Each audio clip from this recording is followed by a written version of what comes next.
ternyata dalam kegiatan mindful travels ini atau mindfulness ini juga memberi pelajaran baru untuk saya bagaimana caranya traveling dengan lebih slowing down, lebih nggak kesusu-susu.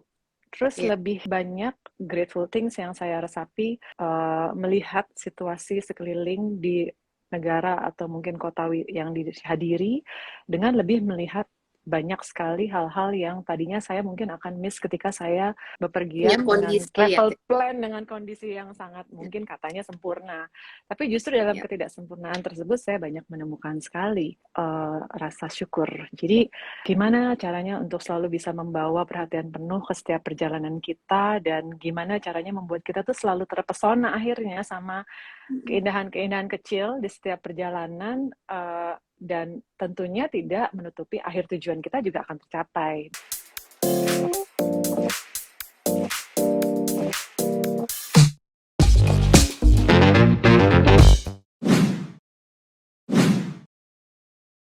How to be a mindful traveler tuh sebenarnya yang kayak apa sih gitu kan ya? Apa memang dalam perjalanan kita liburan atau apa gitu sebenarnya kita bisa mengambil pelajaran untuk be mindful gitu. Mindful travelers itu lumayan luas cakupannya ya. Emang ideally kan di musim liburan di mana travel, destinasi wisata itu sudah mulai hadir kembali setelah masa COVID yang beberapa saat kita vakum. Terus sekarang acara-acara juga mulai banyak mengemasi bagaimana caranya kita bisa mengartikan traveling itu tidak hanya melulu untuk destinasi atau liburan atau wisata, tapi justru juga masuk ke dalam perjalanan kehidupan kita sehari-hari. Tapi tentunya, in general kita juga akan bicarakan gimana sih caranya kita supaya bisa tetap sadar, mindful, terutama ketika kita sedang dalam suatu perjalanan. Nah, perjalanan yang apa itu kan bisa bermacam-macam ya, Beb ya. Saya ambil mungkin dalam beberapa angle dulu ya. Dari pengalaman saya selama setahun terakhir. Sebenarnya saya 2 tahun terakhir atau 3 tahun terakhir, of course, dari sejak masa COVID kita kan jarang travel. Terus setelah mulai dibuka, PPKM mulai longgar, mulai sedikit demi sedikit kita berpergian. Tapi keadaan COVID juga membuat kita berubah dalam menyikapi kalau kita mau bepergian kan. Tentunya semua juga pasti udah paham lah, udah tahu.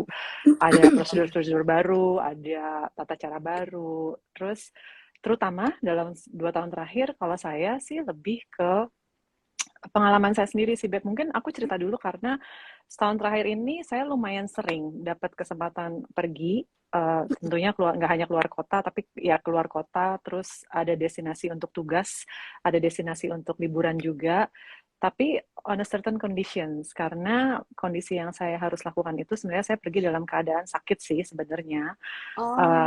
Karena waktu di bulan Januari kemarin saya kan sempat mengalami, saya di bulan Januari tahun ini itu operasi lutut dan dalam rangka penyembuhan selama 6 bulan ke depan, di bulan Juli itu saya terjatuh kembali. Jadi yang harusnya 6 bulan saya sudah normal aktivitasnya, tapi karena terpleset terjatuh kembali, ada 4 robekan baru yang mengharuskan saya untuk melakukan operasi ulang di bulan November kemarin. Jadi operasinya udah dilakukan selama 2 kali atau 3 kali ya sesungguhnya.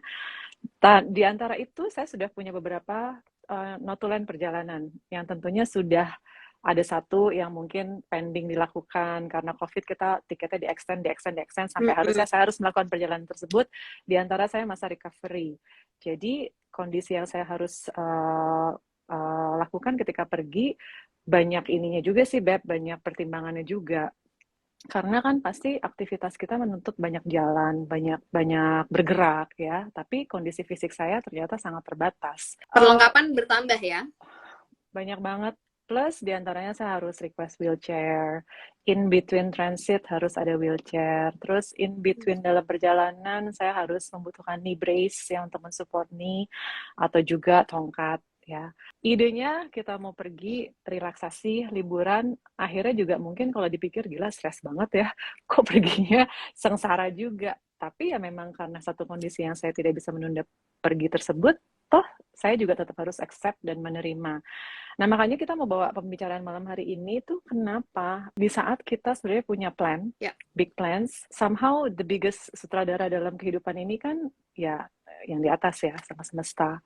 Dan hal-hal selama setahun terakhir ini yang saya rasakan sebenarnya lebih ke unexpected things yang harus saya terima dan akhirnya saya harus beradaptasi dengan situasi tersebut.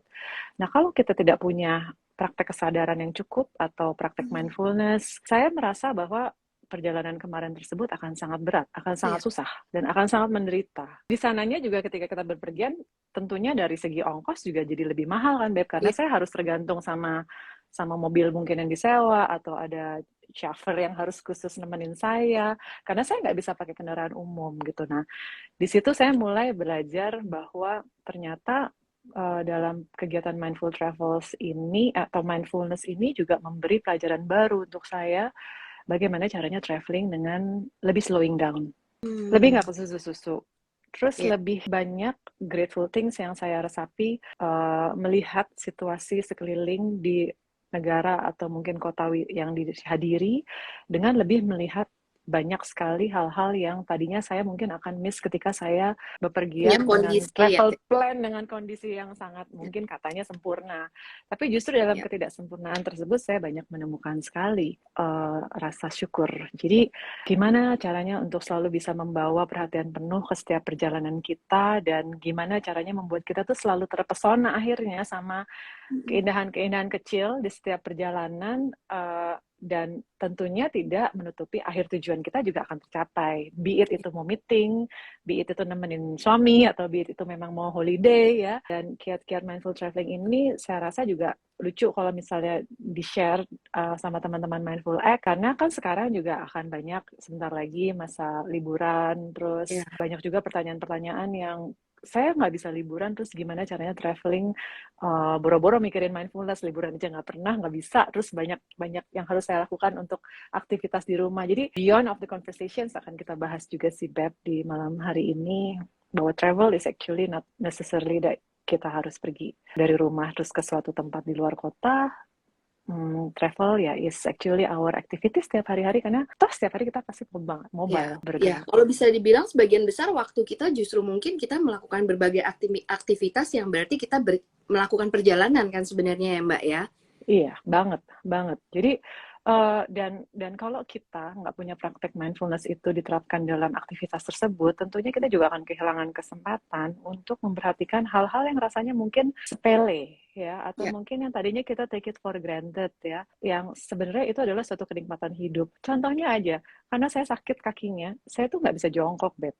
Ya kan? Dulu boro-boro gue mikirin jongkok itu adalah anugerah. Karena kita yang harus buru-buru lompat sana atas sini. Begitu saya nggak bisa jongkok, saya langsung merasakan bahwa anugerah terbesar dalam kehidupan adalah ketika kita bisa jongkok dan berdiri tanpa ada rasa sakit. Ya kan? Dan setuju, Mbak. Itu terasa sekali dalam setiap aspek mobilitas yang saya lakukan. Jadi dengan keterbatasan ini saya justru jadi sangat menghargai, dan melihat orang jongkok aja saya langsung, kalau dikomplain tentang sesuatu hal, aduh pokoknya gue inilah Mbak Lisa, aduh inilah itulah pertanyaan pertama saya tanyakan sama dia kan gitu, bentar deh, lo bisa jongkok nggak terus berdiri tanpa rasa sakit? Bisa Mbak, dia bilang, oh ya udah kalau gitu masalah kamu tidak sepelik masalah hidupku. Tidak sepelik itu ya. Iya, jadi yang tadinya kita take it for granted, yang tadinya sepele, aku jadi melihat itu menjadi sesuatu hal yang sangat patut kita syukuri.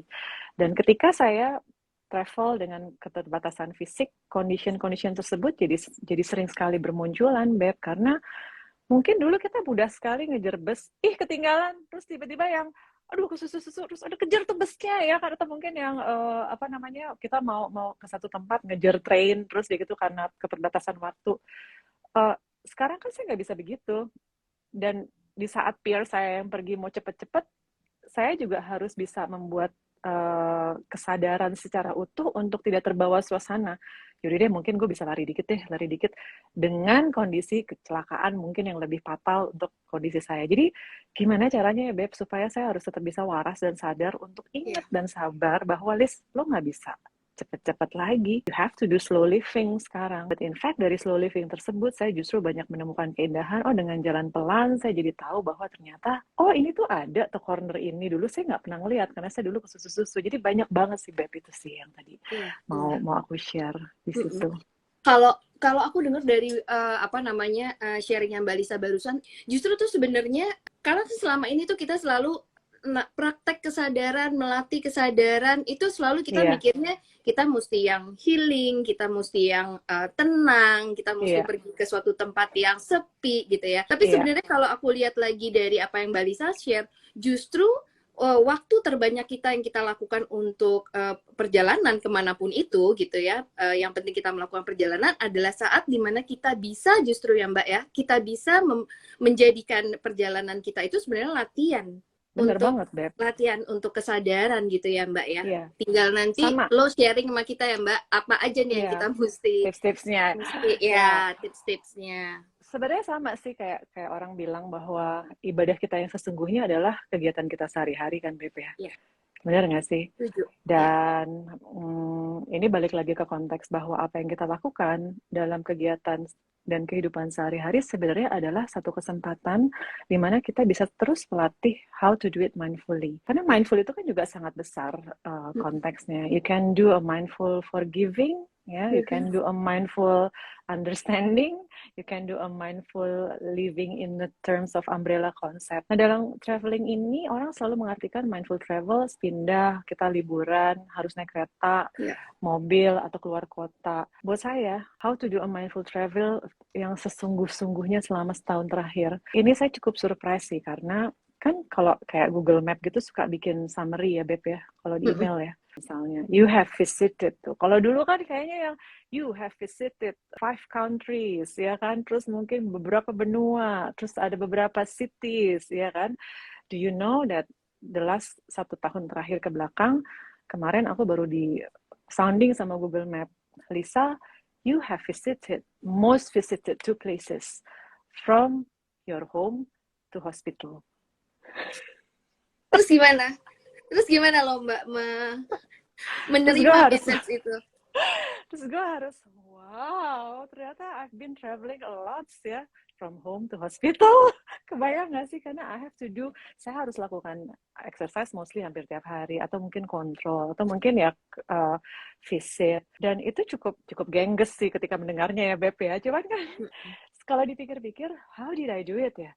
Perjalanan gue tuh benar-benar dari cuman rumah, terus ke rumah sakit. Terus kalau orang nanya, lo ngapain? Ya gue terapi. Gue gak bisa pergi ketemu karena gue harus terapi. Karena emang 20% keberhasilan gue itu adalah operasi, 80%-nya gue harus jalankan post-surgery terapi itu. Dan itu butuh, aku rasa emang dalam segala kegiatan post-surgery itu yang harus tambah bukan hanya physical exercise, tapi lebih ke kesadaran mental exercise-nya. Karena there was a time gue tuh drop banget loh, bener-bener kan. Dan kamu bayangin dong, Beb, kalau misalnya sampai selama setahun terakhir gue cuma visited 2 places itu, which is jaraknya juga kurang dari 10 kilo. Kan? Jadi kalau gue nggak waras, ya, gue pasti akan menggebu-gebu dan menggila. Dalam arti ini gila banget sih, gue kenapa kesini doang perjalanannya. So I know exactly every corner yang ada di rumah sakit itu, yang berubah yang mana. Terus itu yang saya lakukan selama setahun terakhir. Saya tahu sekali hiasan dan dekorasi yang terjadi dalam rumah sakit tersebut dalam setiap upacara ada acara-acara keagamaan atau mungkin ada celebration itu berubah di corner yang mana. Itu benar-benar ya. Jadi travel yang sesungguhnya sebenarnya adalah travel yang justru paling dekat dengan diri kita sendiri. Paling utama adalah dari pikiran ke hati kita. That is actually the biggest mindful travels yang aku pelajari. Rasanya sih dekat banget kalau dilihat dari jarak antara pikiran ke hati. But at the end, waduh, aplikasinya susah banget. Kalau sampai gue kemarin itu benar-benar yang nggak bisa tahan, kenapa gue nggak kemana-mana ya? Cuman perginya ke rumah sakit doang, gila sih, Beb. Jadi yang what I did is actually aku selalu mencari different rute. Walaupun rutenya itu aja ya, rumah sakit. Tapi paling enggak gue masih bisa coba untuk mencari beberapa poin atau titik di mana aku juga bisa berhenti sejenak di setiap kesempatan untuk melihat apa yang baru dari setiap perjalanan ini. Itu perjalanan aku yang sesungguhnya. Dan kalau aku nggak punya kesabaran dan kesadaran, nggak cuma hanya sabar, Beb. Setiap orang nanya, Melisa, setiap datang ke rumah sakit, semua satpamnya cuma ngomong, Bu, semangat ya Bu, ketemu fisioterapis, semangat ya. Terus aku mikir, perjalanan gue ini memang perjalanan semangat ya. That's the only things that I have left gitu loh sekarang. Semangat. If I don't have it, dengan penuh kesadaran dan kesabaran, nggak cuma hanya sabar, tapi sadar, mindfully doing it, I'll be crazy sih, beneran. I'll be crazy. Mungkin bisa, mungkin ada teman-teman juga di sini yang juga mungkin lagi mengalami hal yang sama ya, Mbak.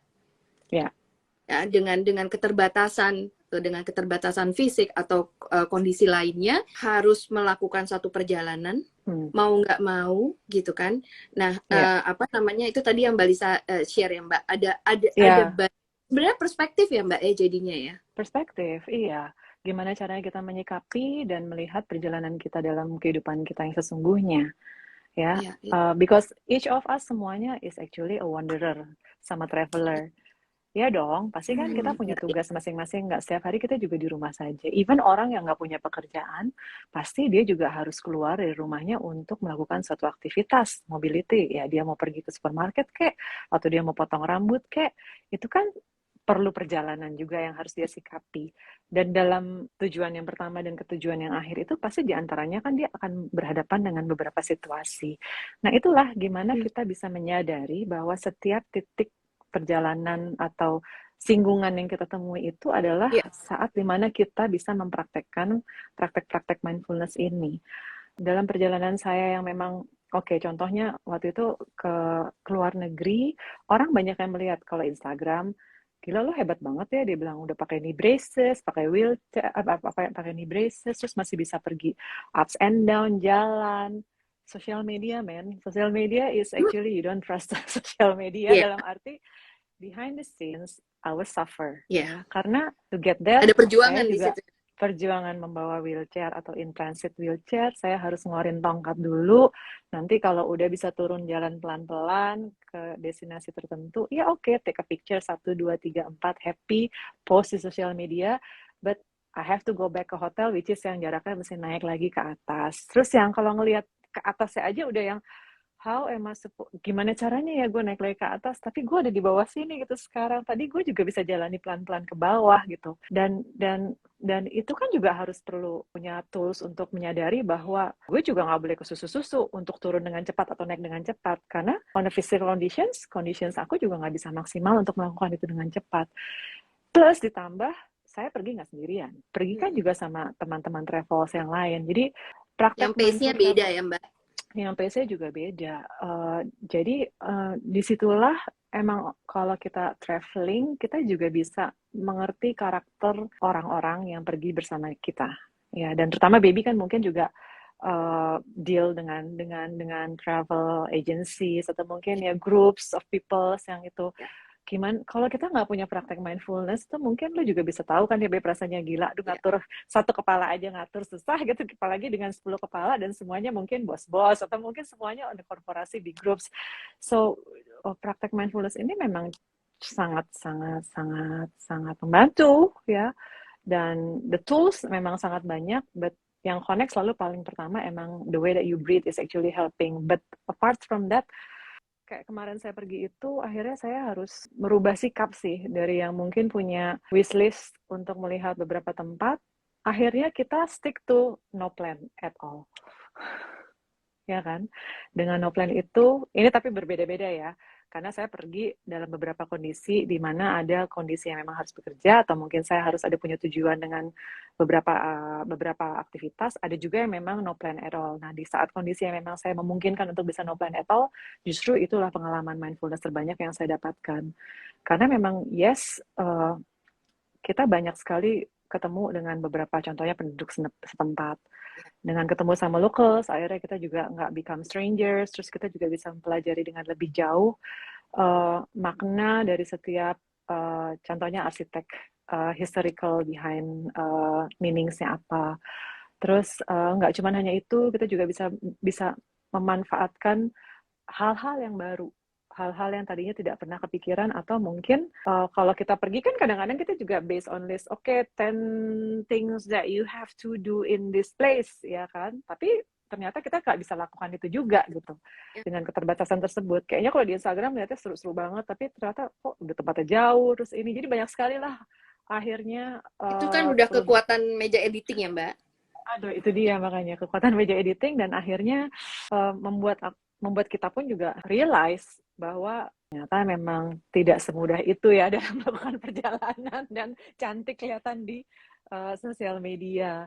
But if you don't have a tools untuk bisa menyadari dan accept, akhirnya kita membuat perjalanan itu jadi sesuatu hal yang mengesalkan kan. Yeah. Padahal udah jauh-jauh uangnya ditabung untuk melakukan perjalanan tersebut, but at the end katanya juga jadi nggak fun ya, mau ngapain gitu.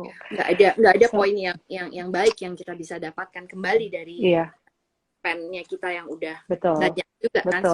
Betul, gitu. Terus aku nanya dong Mbak, kan Mbak Lisa kan juga pergi sama teman-teman gitu ya.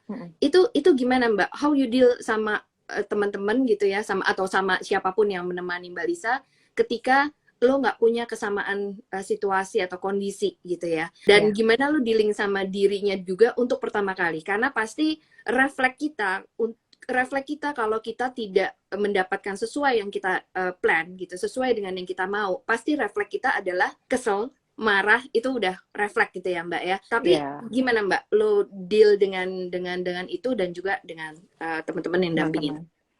Oke, it was a good question ya, karena memang kalau memang kita pergi dan masih punya chances atau memilih ya siapa yang menjadi rekan perjalanan kita, tentunya itu suatu hal yang sangat menjadi anugerah, karena kita tentunya juga memilih teman perjalanan yang memang sevibrasi. Privilege. Dan it's a privilege ya. Tapi ada juga kan mungkin beberapa perjalanan yang saya juga tidak bisa memilih, seperti pergi sama suami, ya kan, tidak bisa memilih.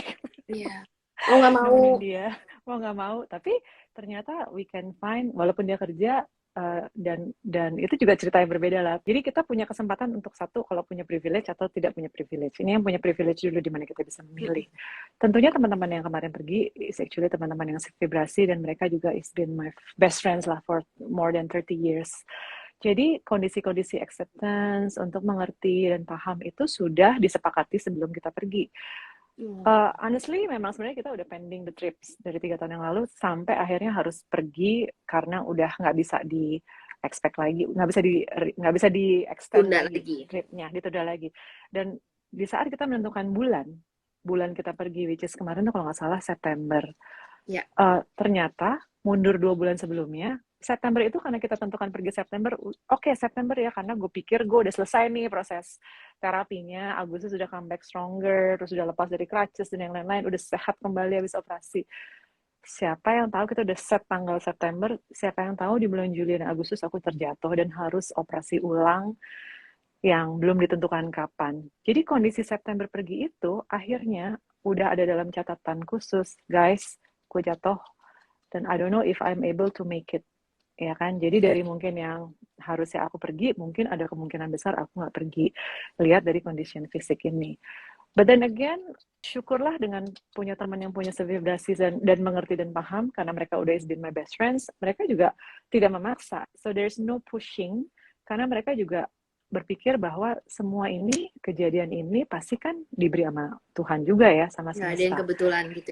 Nggak ada yang kebetulan, jadi emang mungkin Liz, kalau misalnya memang that you have to paksakan pergi, terus memang belum bisa pergi, memang you're not on the best conditions untuk pergi. But kalau misalnya memang you have to go, there must be a way yang Tuhan akan berikan dan sampaikan sign-nya juga untuk bisa, gimana caranya saya bisa pergi dengan nyaman dan aman juga. Oke, jadi tentunya ada beberapa conditions di mana pertama saya tanya sama dokternya, kedua tanya sama keluarga, ketiga acceptance dari condition fisiknya ini. Ketika saya tanya sama dokter, kalau memang harus pergi dari certain conditions. Yang pertama adalah ya satu, you have to wear the knee braces. Kalau orang yang memang dalam physical disabilities, dia tadinya normal-normal aja terus dia celaka, nggak semua orang loh Beb bisa menerima condition tersebut. Kenapa? Karena akan malu dong pergi pakai knee braces, terus pakai tongkat. Nggak semua orang itu jadi suka dengan center of attraction, attention. Karena dengan begitu kan orang pasti akan kasihan ya atau apa gitu. Nah, transisi ini juga saya alami. Tadinya saya kurang mindful dengan hal ini karena sebelumnya knee brace yang saya harus pakai itu suka gue sembunyiin di balik rok. Jadi gue pakai knee brace, iya. Sebelumnya terus, jadi misalnya gue pakai knee brace, terus udah gitu pakai rok panjang supaya knee brace-nya nggak kelihatan, karena gengsi dong, ya kan, kelihatan nggak cantik gitu kalau pakai knee brace. It's part of ego yang bekerja juga atau yang berjalan juga. But dengan aku menyembunyikan fakta tersebut, dengan not being honest with myself juga, dengan kondisi fisik aku, banyak sekali menemukan kendala-kendala yang akhirnya menyusahkan keadaan fisik aku. Contohnya, ketika lo harus papasan sama orang, ya dia kan nggak tahu. Sementara kalau kita Nggak travel kan tahu. suka jalanan rame banget kan ya. Lo tau dong kalau bagian kita mau papasan, either gue minggir atau dia yang minggir. Ya dong. Dan kalau rame, jalan yang tengah-tengah lagi rame banget kan, ya jadi gitu-gitu kan. Dan kondisi gue tuh bener-bener yang nggak bisa transfer kanan, transfer kiri gitu. Karena it's so painful, sakit banget, Beb. Sakit banget.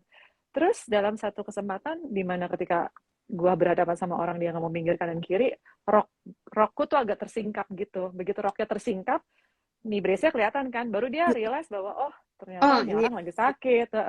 Begitu dia ngelihat dia langsung oh, I'm sorry, and then dia give face. Itu adalah kesadaran gue yang pertama bahwa please you have to be honest with yourself that you are lagi nggak capable lagi. aja untuk melakukan. Dan acceptance itu juga harus gue sadari loh Beb, karena tadinya kan gengsi, nggak mau. Dan gue tutup-tutupi. Jadi lo nggak jujur sama diri sendiri. So mindfully gue berusaha untuk accept. Dan setelah gue accept, gue berusaha beradaptasi dengan conditions gue. Beradaptasi dengan conditions yang gue yang seperti ini. So in my awareness, dengan kesadaran penuh, saya juga bisa memberikan orang-orang di sekeliling saya kesadaran yang penuh juga tentang conditions yang gue hadapi saat itu. Mulai dari itu, akhirnya mau pakai rok kayak, mau pakai jeans kayak, mau pakai kulot kayak, nih brace-nya gue taruh di luar, ya kan? Nah begitu akhirnya papasan berhadapan dengan hal yang sama, papasan sama orang lagi, otomatis dari jauh mereka udah oke, just give way, selalu memberikan jalan, selalu memberikan jalan, selalu memberikan jalan. Selama-lama acceptance process itu jadi terbiasa dan gue merasa bahwa ini tuh gue temporary loh mengalami hal ini. Gue cuma Gimana? dikasih Tuhan itu kondisi physical disabilities. Gimana kalau memang yang memang orang terlahir memang sudah tidak punya kaki misalnya. Jadi membuat gue juga jadi lebih banyak peka sama keadaan Iya. sekeliling dan akhirnya aduh grateful banget beneran babe. Iya. Jadi pergi dengan teman-teman yang akhirnya punya vibrasi dan pemahaman yang sama, mereka juga memberikan kesempatan dan ruang buat gue untuk saling menjaga dan memonitor. Contohnya, ya kadang-kadang lo pergi ke satu destinasi wisata terus udah gitu, ini yang paling paling lucu, kan bagus misalnya tempatnya, terus kita suka mau foto-foto ya kan, foto-foto nanti kan ambil angle yang atas, ke bawah, ke kanan, nanti lo juga kadang-kadang suka nggak sadar, jadi mereka pun sahabat-sahabat aku itu juga kadang-kadang suka candid, aku lagi mengambil foto satu bangunan dengan berbagai macam caranya gue motret. Nanti at the end of the sessions, misalnya udah balik lagi ke hotel, mereka suka review. Liz, lo tau gak sih? Lo tadi tuh lo tau tadi motret gedung ini sampai ngangkang dan nungging gitu gimana lah pokoknya sampai harusnya kakinya nggak boleh ditekuk. Lo hati-hati dong, dia bilang gitu, lo juga harus tetap sadar. Jadi itu kalau kita punya privilege untuk pergi dengan teman-teman yang satu vibrasi dan mereka juga bisa saling meningkatkan, perjalanan yang tadinya kita rasa akan menyusahkan itu jadi tidak menyusahkan sama sekali, benar-benar, karena mereka juga being care, attention sama perhatian-perhatian mereka berikan dan mereka selalu mengingatkan akhirnya Beb. Ya dari yang Mbak Lisa share ini, aku aja ngambil udah tiga message gitu ya Mbak, bahwa dalam perjalanan pun kita justru bisa belajar untuk vulnerable gitu, be vulnerable gitu sama diri kita. Karena ada situasi-situasi di mana memang kalau lu nggak belajar, kalau lu nggak jujur, maka yang lu hadapi adalah keruwetan. Yes, makin honestly, jujur itu being honest to yourself is actually the hardest thing sih memang, karena ada saat dimana memang gue juga nggak mau mengakui bahwa gue kok jadi begini banget sih gitu loh, kok gue nggak capable untuk melakukan hal-hal yang biasanya kuat gue lakukan gitu loh, dan itu kan emang kalau lo nggak terima, gue tuh akan tenggelam terus dan drowning terus gitu sampai satu titik kayak gue merasa bahwa hey, I have to be honest dan this is my limitations gitu sekarang, dan setiap kali aku akan bepergian aku juga akan bilang sama teman-temanku, dan honestly memang lo tau lah Beb, berapa kali gue mengiyakan untuk pergi yang jauh dari selain rumah sakit ya kantor rumah ya kan, gue juga punya big decisions untuk saying no karena tahu bahwa gue tuh punya limitations yang tidak juga akan menyusahkan orang lain nanti. Jadi daripada kalau nanti banyak menyusahin orang, mendingan gue nggak pergi dulu. Kalau kita bisa firm dengan condition tersebut dan menyampaikan dengan baik, orang juga pasti akan mengerti dan paham. Gue nggak bisa join ya, sorry ya. Karena gue kalau pergi pun nggak bisa berdiri lama-lama. Apalagi sekarang pakai boots. Berdiri lama-lama, darahnya akan membuat kaki gue inflamasi dan akhirnya gue harus kompres lagi. So it's an effort lah for me. Gitu. Jadi kondisi-kondisi ini akhirnya membuat gue tuh lebih banyak being grateful dengan it's not that mikirin apa yang nggak bisa gue lakuin gitu, itu kan jadi tenggelam ya malah, tapi justru malah apa yang bisa gue lakukan dengan segala keterbatasan gue ini yang bisa gue maksimalkan. Itu sih, jadi banyak kreativitas. Iya, tapi apa namanya, kalau waktu di awal, lo memang menyadari nggak sih Mbak bahwa oke, gue punya kondisi yang saat ini seperti ini, tapi gue mau melakukan, gue mau coba di perjalanan Iya. dengan, jadi lo kayak emang nyamperin training groundnya gitu lah, emang Oh lo mau iya, melatih gitu ya. iya, iya, iya. Dengan banyak hal. Ya itu salah satu decision Ya, ketika akhirnya aku ya kayak gue membuka diri untuk oke lah kita coba bepergian gitu, karena you don't know how strong you are until that you are there kan, ya, beneran kan. Jadi betul. itu yang tadi gue bilang, lo expect the unexpected ya, dan gue percaya perjalanan utamanya adalah dalam mindful travels ini adalah Tuhan nggak mungkin akan berikan kepada kita hal-hal yang kita tidak kuasa untuk menghadapinya, karena sebenarnya tools itu sudah diberikan olehnya, hanya kita sadar atau tidak sadar untuk bisa memaksimalkan dan memanfaatkan tools Menggunakan. tersebut. Jadi pertama kali decisions untuk pergi dengan kondisi ini, waktu itu memang ada acara keluarga dan sudah tahu bahwa memang, tapi di situ saat saat pertama kali pergi memang udah dalam proses mau sembuh sih Beb. Jadi belum mau jatuh lagi. Yang terberat adalah ketika perjalanan kedua di tahun ini, di mana ketika harus pergi itu udah dalam kondisi jatuh. Jadi jatuh, terus ada tahu 4 titik baru di mana saya harus dioperasi lagi. Terus kalau saya nggak pergi mungkin ya bisa kontrak hilang, terus segitu mungkin dealsnya gone ya. Walaupun itu banyak pertimbangan lah, banyak sekali yang marahin saya juga bahwa lu jangan pecicilan gitu, lu pikirin yang terbaik, Iya, lalalalalalalalala gitu. But hati kecil selalu percaya bahwa oke, saya punya limitations ini dan saya sadari ini dan saya coba akan maksimalkan bagaimana cara saya untuk bisa pergi. Dan perjalanan gue pergi di saat gue masih dengan cedera itu sendiri loh Beb, sendiri. Tidak ada yang menemani. Jadi bayangin dengan knee braces, keputusan yang saya ambil waktu itu adalah perginya light packing. Pergi ke luar negeri, light packing. Uh, Kebetulan kondisi dalam negara yang mau dituju waktu itu juga dalam keadaan chaos karena memang mereka mereka lagi mengalami masalah dalam bagasi handling ya. Jadi daripada punya kesempatan ada chances untuk bagasinya hilang waktu itu, emang akhirnya gue putuskan gue pergi dengan light traveling, cuman bawa cabin bag ya, dan cabin bag itu kan ada strollernya, tongkatnya yang bisa diangkat yang akan bekerja sebagai tongkat gue. Disitulah aku belajar bahwa bisa kok walaupun terbatas, tapi gue tidak berbohong sama diri sendiri dan gue sampaikan sama ya semua stewardess, sama orang atau mungkin teman-teman yang ada di sana that I have these limitations. Jadi mungkin jalannya akan lebih lambat, maybe I will need a wheelchair, maybe I will need a tongkat, maybe I will need helps ketika aku harus naikin cabin bag ke atas bagasi. Uh, menurut gue itu paling berat sih Beb, karena lo sendiri dalam transit juga sendiri, lo nggak ada siapa-siapa kan. Orang kan kalau udah dalam kondisi fisik yang memang lagi nggak sempurna, capek aja kita, terus rasanya sakit kan, pinginnya ada gelendotan sama temen lah, atau nggak mungkin sama orang, atau mungkin ada karena suami mulai yang nggak percaya menemani atau diri siapa. sama kekuatan ya Mbak ya.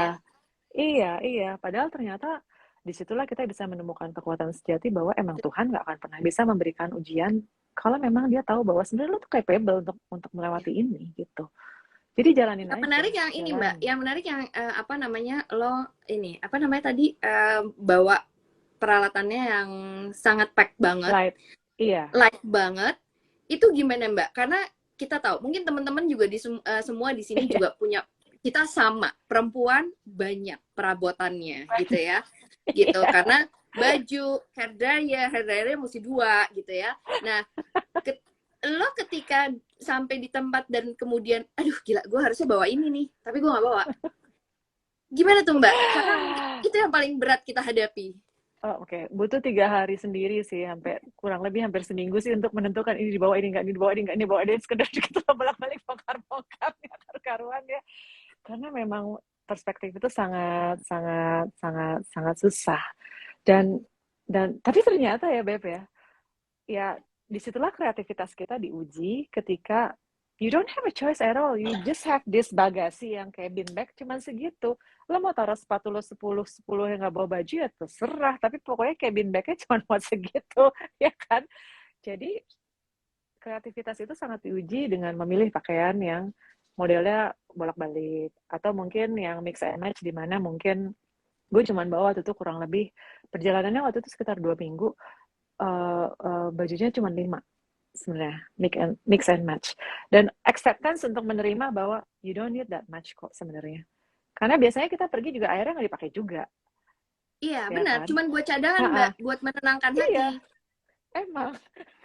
Dipakai Kita juga pasti kan enggak akan sebenarnya. enggak banget, dan ketika akhirnya gue bilang, Tuhan, tolong tunjukkan bahwa mana yang harus gue bawa bajunya dengan mix and match yang sangat produktif kreativitasnya. It works loh, Beb, ternyata. Yeah. Dan surprisingly it works. Terus things yang necessary seperti 2 hair dryer, catokan rambut, belum sisir blow-nya yang banyak. Lah, sisir aja udah 1 cabin bag. Gimana caranya? Ya kan? Nanya dong sama kantor part yang di sana. Tempat gue nginep ada hair dryer-nya kan? Ada. Udah, hilangin 1. Ini acceptance proses kan? Tempat gue ini deket sama ini, oke. Atau mungkin I have a niece yang tinggal di sana. Sar, lo punya catokan rambut kan? Oke. Just in case I need catokan rambut, gue bisa pinjam sama ponakan gue kok di sana. So, ya udah gue keluarin, gak usah bawa. So, hal-hal itu yang memang harus kita lakukan dengan penuh kesadaran bahwa sebenarnya lo tidak perlu banget sih sebanyak itu. Gitu. Tapi ada juga sih di momen ini pas Light Travels. Abis Light Travels itu sesudahnya pun sempat pergi dan semuanya gue bawa karena punya kesempatan pergi sama orang lain dan tahu banyak yang bantuin, semuanya gue bawa juga. Jadi emang it's actually a part of journey learning juga sih, Beb. Tapi di mana saat aku putuskan untuk quiet travel itu dan akhirnya bisa, dan pulangnya juga ya udah tetap light. Ya, dan mungkin juga di situ satu hal lagi yang bisa kita latih sebenarnya attachment ya, Mbak. Iya, itu dia, beneran. Ternyata kita nggak butuh-butuh amat kok barang-barang yang attach yang harus kita bawa itu. Ternyata sepatu pun juga nggak dipakai at the end ya. Ternyata scarf itu yang mungkin hari ini harus dipitain sini apa yang di sana, enggak juga sih. Ya ini in our case ya. Saya percaya setiap orang juga punya pertimbangan yang berbeda-beda. Cuman di saat kemarin saya juga orang yang sangat semuanya dibawa tadinya, sampai akhirnya bisa memutuskan untuk light travel buat ya aku itu adalah pelajaran mindful traveling yang sesungguhnya. Dengan penuh kesadaran saya pilih mana-mana yang memang sangat sungguh maha penting pada saat itu untuk saya bawa dan tidak memberatkan. Karena saya tahu saya harus pergi dan pulang hanya membawa 1 cabin bag itu. Ya, mungkin juga buat teman-teman di sini, ya kita sama-sama kondisinya mungkin yang dihadapi akan beda-beda, belum tentu sama ya Mbak ya. Tapi ketika kita dihadapkan sama sesuatu hal yang memang kita harus pergi, karena memang kalau kita nggak pergi akan banyak juga merugikan, ada hal-hal lain gitu yang bisa juga lebih buruk, dan kita punya kondisi yang terbatas. Tentu yang tadi Mbak Lisa share adalah terlebih dahulu memang make sure ya Mbak bahwa kondisi kita memang memungkinkan. Itu nggak bisa kita abaikan juga ya Mbak ya, itu. Nah, tapi the rest adalah is only mindset kita gitu. Bahwa kita tidak akan mampu, kita nggak mau menghadapi segala keruwetan gitu ya. Kemudian sebenarnya keruwetan yang kita hadapi itu sebenarnya adalah latihan kita ya Mbak ya. Karena di dalam kehidupan jauh lebih ribet, Bu. Betul.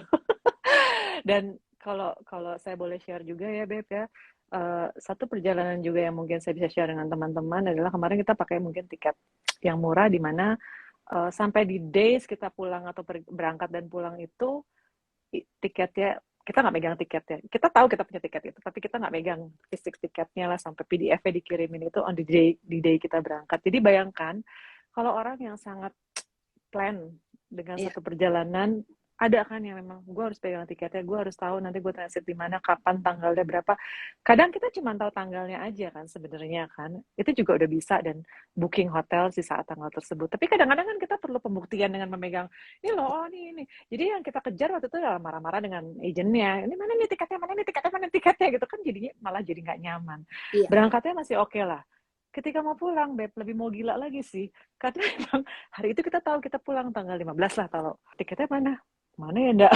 Kita belum dikasih sama agennya sampai sekarang. Jadi lo bayangin kita mau check in nggak bisa ya kan online, terus gitu belum lihat fisik tiketnya, dan itu juga membuat kita sangat melatih kesabaran untuk tidak marah, karena sampai satu titik kalau sampai tiketnya nggak muncul gimana enggak, ya udah kita extend aja hotelnya 1 hari lagi sampai tiketnya muncul. Itu aduh, banyak banget pelajaran untuk bisa accept itu, dan kita putuskan untuk memilih seperti itu karena kalau kita choose untuk be angry dan pushing, lo tau dong yang sifatnya terburu, sifatnya dipaksa pun juga semesta juga pasti akan marah kan ya. Jadi gue nggak mau dengan kita marah-marah juga akhirnya akan membalikan karma marah-marah balik itu ke kita. Jadi our intentions is actually holiday, dan we wanna go in a very calm situations. Tahu di antara calms itu pasti ada badai-badai yang terjadi, dan kecil-kecil badainya itu tapi justru bisa memberikan kita rooms untuk belajar. Ya contohnya dengan memberi kesabaran dengan penuh sampai akhirnya the day kita berangkat pagi-pagi dengan perbedaan waktu yang tentunya di Indonesia duluan terus di Jakarta, di Indonesia duluan terus di tempat kita tinggal waktu itu belakangan kan. Jadi pas kita bangun pagi baru kita pegang fisik tiketnya dan akhirnya kita pulang sih. Ya itu ngajarin kita juga yang penting intentions kita mau pulang hari itu, diniatkan ya udah pulang beneran. Yes, iya Mbak. Iya, aku untuk yang ini juga aku sama Mbak Lisa gitu.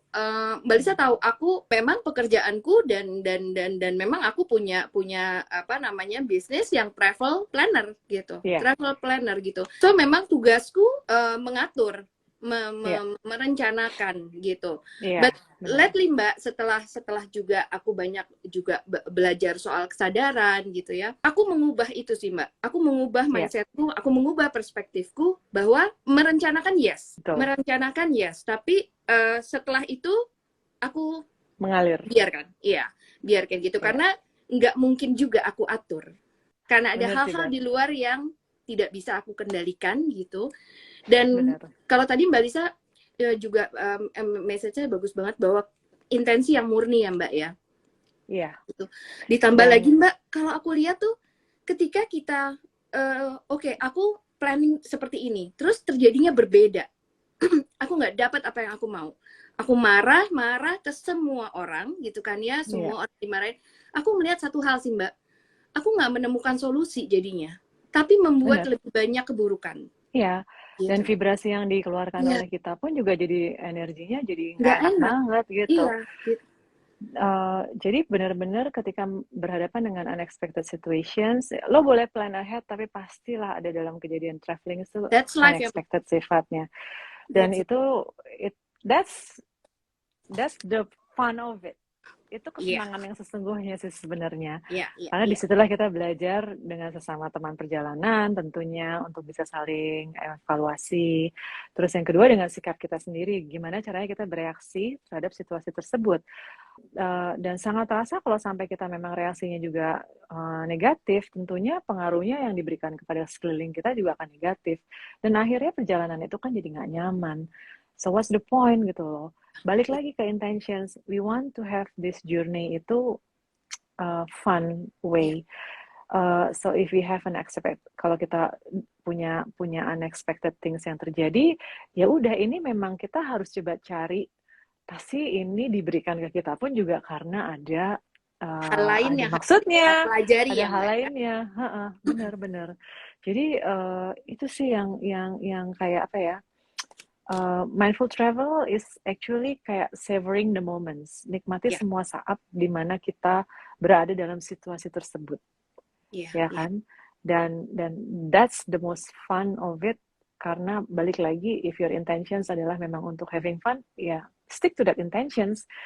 Kalau memang kita diberikan badai, let's just do our storms itu dengan cara yang fun ways dan less hassles. Yang less hassles itu bagaimana cara? Jadi diskusi-diskusi itu tuh seperti itu. Banyak lah dalam perjalanan itu, kayak kemarin kita udah hari keberapa gitu yang akhirnya udah kangen banget makanan Indonesia. Terus begitu susah cari makanan Indonesia atau Chinese food atau mungkin yang memang Asia, nemu. Jadi lagi banyak unexpected things. Nemu pas lagi kayak lewat, kita naik tuk-tuk ya, begitu lewat ada restoran, naik taksinya ngebut, pas taksinya ngebut kita ngeliat itu ada restoran Chinese yang kayaknya enak gitu kan, terus kita langsung minta berhenti, terus balik lagi. Begitu balik lagi ke tempatnya, ternyata restorannya penuh banget dan you have to waiting list sampai another 2 days. Bayangin dong, kan itu another unexpected things. Kalau lo mau gila juga kan, gila udah Ya kepingin bisa aja banget gitu ya. makan Asia, begitu udah susah dapat dan begitu dapat lo nggak dapat, terus sampai kita ngemis-ngemis yang nggak bisa take away gitu. No no no, we don't do take away, so we just have to eat here.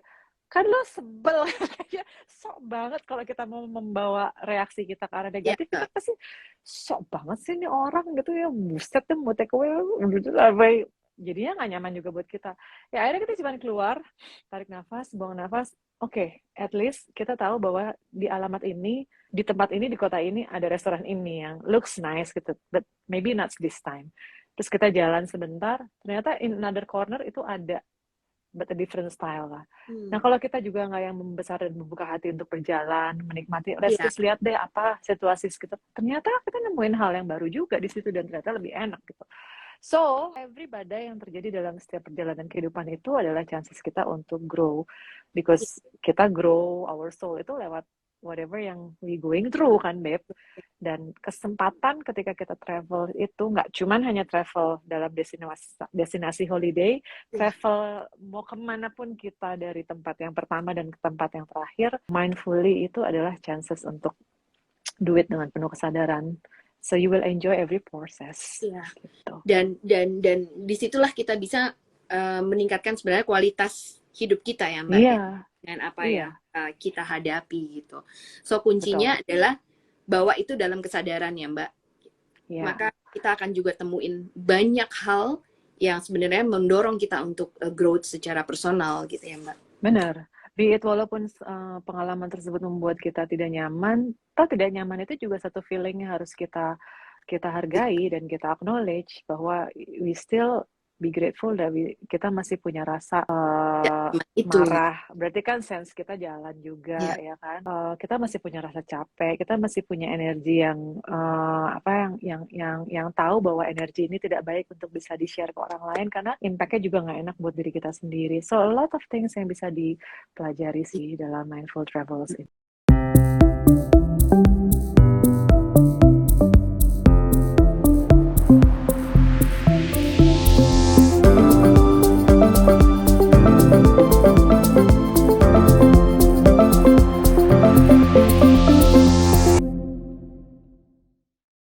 Gimana caranya mindful traveling buat ibu 3 anak masih pik-pik bepergian tanpa nemu? Buatku masih riuh banget Mbak, jadi malah jadi nggak enjoy. Take your time sih sebenarnya, karena ingat si anak-anak ini kan juga setiap hari dia akan bertumbuh 1 hari lebih tua ya, dan saya punya 2 anak remaja yang awalnya dulu toddler juga kan, dan ternyata ketika mereka tumbuh, waktu itu berlalu dengan cepat. Jadi, gimana caranya supaya bisa mindful traveling, kalau kita pikirkan itu adalah kondisi yang meriwahkan, ya of course keluarnya juga akan jadi riwah, Mbak. Ya, Jadi perspektif mindset itu juga kita harus rubah. Memang anak-anaknya masih dalam kondisi toddlers yang belum bisa diajak diskusi, masih kecil-kecil. But that's the fun of it, having an experience untuk bisa bersama mereka. Karena nggak banyak orang yang punya kesempatan itu juga untuk menikmati perjalanan tersebut. Jadi coba take your time, jangan lakukan secara buru-buru ya. Toddler ini kan memang banyak energi yang memang harus mereka salurkan. So, kalau mau pergi travel sama mereka juga coba untuk latih mini travels ke tempat yang lebih dekat, tapi sudah plan ahead dengan penuh kesadaran dan tanpa rasa rush atau buru-buru dan semuanya serba riwah yang tadi. Hilangkan kata-kata riwah itu tersebut, tapi tolong balikan kembali kepada intentions-nya bahwa saya mau bepergian bersama mereka dan melatih mereka untuk melakukan satu aktivitas yang nantinya akan fun bersama. But fun-nya seperti apa? Ya emang let's just do the unexpected things untuk memberikan pelajaran tersebut, karena kita tidak pernah tahu apa yang terjadi sama 3 orang anak-anak yang masih toddler tersebut. Mereka punya energi yang berbeda. Kalau kita sadari itu sebagai suatu proses pembelajaran, tentunya hal itu juga akan jadi hal yang sangat menyenangkan instead of riwah. Jadi pakai setiap momen tersebut untuk melatih kebersamaan, dan tanpa latihan, tanpa pengulangan pun kita juga jadi tidak terbiasa kan. Jadi nomor 1 ya memang harus dilatih. Kita harus latih mungkin ke tempat yang destinasinya pendek. Nanti lama-lama destinasinya lebih panjang lagi. Dan kita juga harus tahu kan berapa lama toddler-toddler ini, mereka kan pasti punya cranky time ya. cranky time-nya kan Iya. harusnya kita bisa mempelajari dengan proses-proses latihan setiap hari. Jadi tanpa latihan tersebut tentunya kita tidak akan terbiasa. So, Iya. penuh Ya, kita mungkin kesadaran lah. latih dari yang pendek dulu jaraknya sehingga kita juga bisa beradaptasi dengan kesulitan-kesulitan itu ya, Mbak ya. Iya, betul, betul. Hal yang lain juga mungkin kita harus rasakan setiap langkah kita atau feeling each steps. Ketika bersama mereka, a mindful present moment itu juga harus diterapkan karena kadang kita pengen cepet-cepet beres lah, pokoknya udah liburannya selesai Iya. terus beres balik lagi ya. Padahal momen yang paling indah sebenarnya kan 80% is actually menikmati momen tersebut di saat present time, and that's actually the Iya. mindfulness meaning kan. Jadi hadirkan dirimu bersama anak-anakmu itu pada saat itu. Jauhkan distraction, seperti misalnya mereka kan pasti kalau cranky karena pasti mencari perhatian. Mencari perhatiannya dengan apa ya? Mungkin dengan kita bersama mereka tapi kita sibuk sama gadget atau sama laptop. Coba singkirkan gadget sama laptop tersebut supaya hadir utuh saat itu Untuk bersama si mereka. anak-anak itu.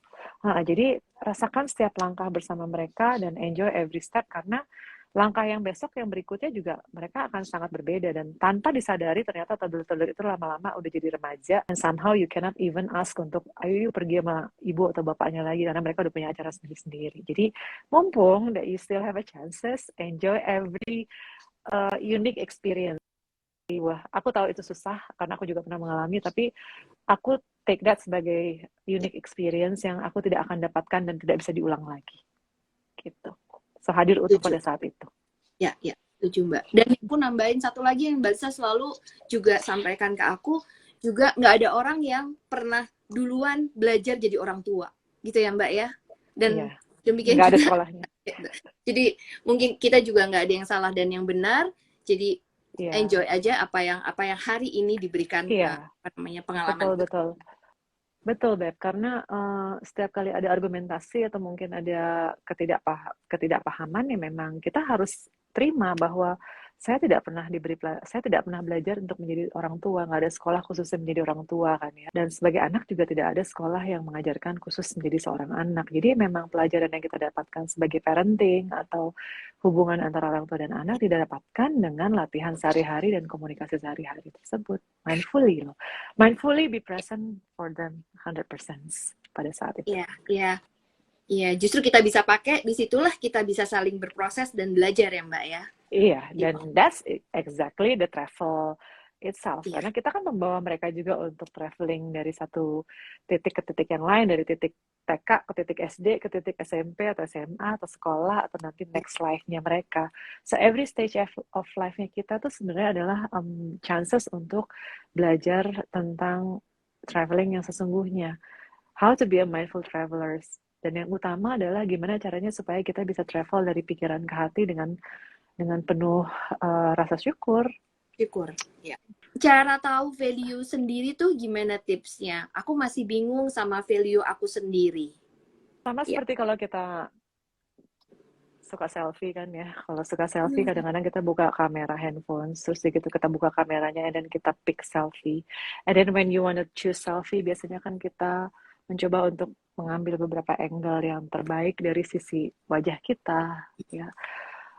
Self love is something yang memang sangat luas cangkupannya juga. I think we have to go untuk another session mindful act ini ya untuk self love. Jangan pernah bingung sama cara memvalue diri sendiri. Dengan kita hadir secara utuh untuk diri kita sendiri itu adalah udah menghargai. Yang tadi saya selalu bilang self love itu terdiri dari ABC. Self love. A is actually acceptance. Atau kita aware dulu deh, kita aware dengan kondisi yang kita miliki. Kondisi yang kita miliki dengan kondisi fisik, psikis, atau mungkin yang ada dalam situasi lingkungan ya, atau dalam suasana kerja, kita terima, kita aware tentang hal itu. Yang kedua, ketika kita udah aware, kita tahu bahwa kita dalam kondisi tertentu, kita accept conditions tersebut. Tanpa ada acceptance, self-love itu mungkin akan lebih sulit dijalankan. Dan setelah kita udah aware dan accept, tentunya kita beradaptasi. Sama dengan kondisi saya yang akhirnya punya physical disabilities. Saya harus aware bahwa saya nggak bisa jalan dengan normal lagi tanpa knee brace, tongkat, dan wheelchair. Saya aware kondisi tersebut. Habis itu, saya accept, saya terima situasi tersebut di mana saya kalau pergi saya harus tunjukkan si ankle money brace tersebut supaya orang lain juga mengerti. Dan yang terakhir akhirnya saya beradaptasi supaya semua orang punya pemahaman yang sama. Dan ketika si A yang pertama itu sudah terjadi, barulah kita mulai dengan B. B is actually that you begin again. Saya belajar lagi, Beb, untuk belajar menjadi orang baru dengan kondisi physical disabilities ini.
Jalanin gini tiap hari. Ya. Tapi kan semua orang nggak perlu tahu itu. But the process ketika udah ada di titik sekarang, itu proses I value myself. Tadi ya yang tanya, akhirnya saya mendapatkan kepercayaan diri lagi dan pelan-pelan, tahap demi tahap, kembali untuk bisa menjalani traveling dalam kehidupan yang sesungguhnya. Ya, lewat proses acceptance itu. Jadi accept dirimu apa adanya, seutuhnya sekarang.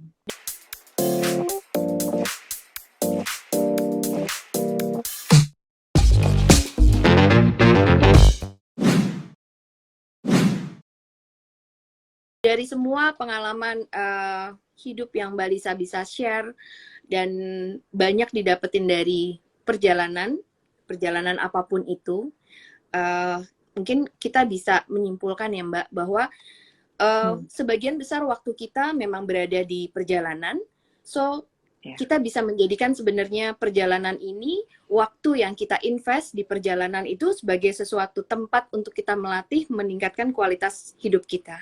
Gitu. Karena ketika kita lihat apa yang dialami Mbak Lisa dan apa yang kemudian bisa membuat Mbak Lisa menjadi punya growth secara personal, itu juga kita bisa lihat sebagai survival skill ya Mbak ya. Di dalam kita punya survival skill di dalam perjalanan dengan begitu banyak quote unquote keriuhan, justru di situ kita bisa punya waktu untuk melatih survival skill kita yang mungkin kita butuhkan di dalam hidup gitu, di dalam perjalanan hidup kita. So it's a lesson buat kita semua gitu jadinya untuk improve skill kita gitu ya Mbak. Terus kedua juga aku tadi nyatet adalah adaptasi gitu, adaptasi karena banyak mungkin plan yang kita mau nggak kejadian gitu. Anyway, di dalam perjalanan kita semua tahu sebagus apapun plan yang kita sudah buat, begitu kita keluar rumah, kita menghadapi hal yang tidak bisa kita prediksi. Baik, buruk, semua yang kita mau mungkin nggak kita dapetin, itu. So, kita bisa belajar fleksibel, kita bisa belajar toleran, kita bisa belajar adaptasi di perjalanan. Di dalam perjalanan, itu saatnya kita bisa belajar melatih kesadaran kita dan juga consider. Benar. Itu semua kita bisa melatihnya gitu. Sebelumnya mungkin aku tambah satu lagi dari yang Baby rekap jangan lupa dalam setiap mindful traveling ini, semua yang kamu lihat, semua yang kamu tengok, be it itu dalam lingkungan sekitar, itu adalah wajah dari representasi Tuhan sih. Jadi everywhere that you look, everyone is also a representasi dari God.